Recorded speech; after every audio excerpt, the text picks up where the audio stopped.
Hi friends, అందరికీ మీకు ఒకటి చూపిస్తాను ఇప్పుడు.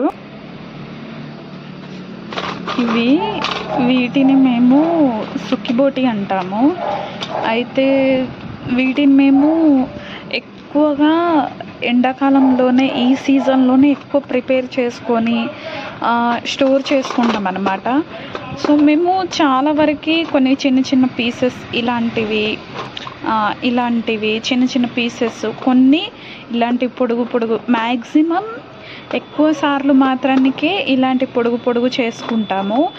వీటిలో పసుపు, కొద్దిగా కారం, ఉప్పు కలిపి ఎండలో ఆరబెడతాం. ఒక 4-5 days బాగా ఎండలో ఆరబెట్టి ఇట్లా సౌండ్ రావాలన్నమాట. ఇలా సౌండ్ వచ్చే వరకు ఆరబెడతాము. అయితే దీని కర్రీ చాలా అంటే చాలా టేస్టీగా ఉంటుంది. సో ఎంతమంది ఇది ప్రిపేర్ చేసుకొని తింటారో నాకు తెలియదు, కామెంట్లో చెప్పండి.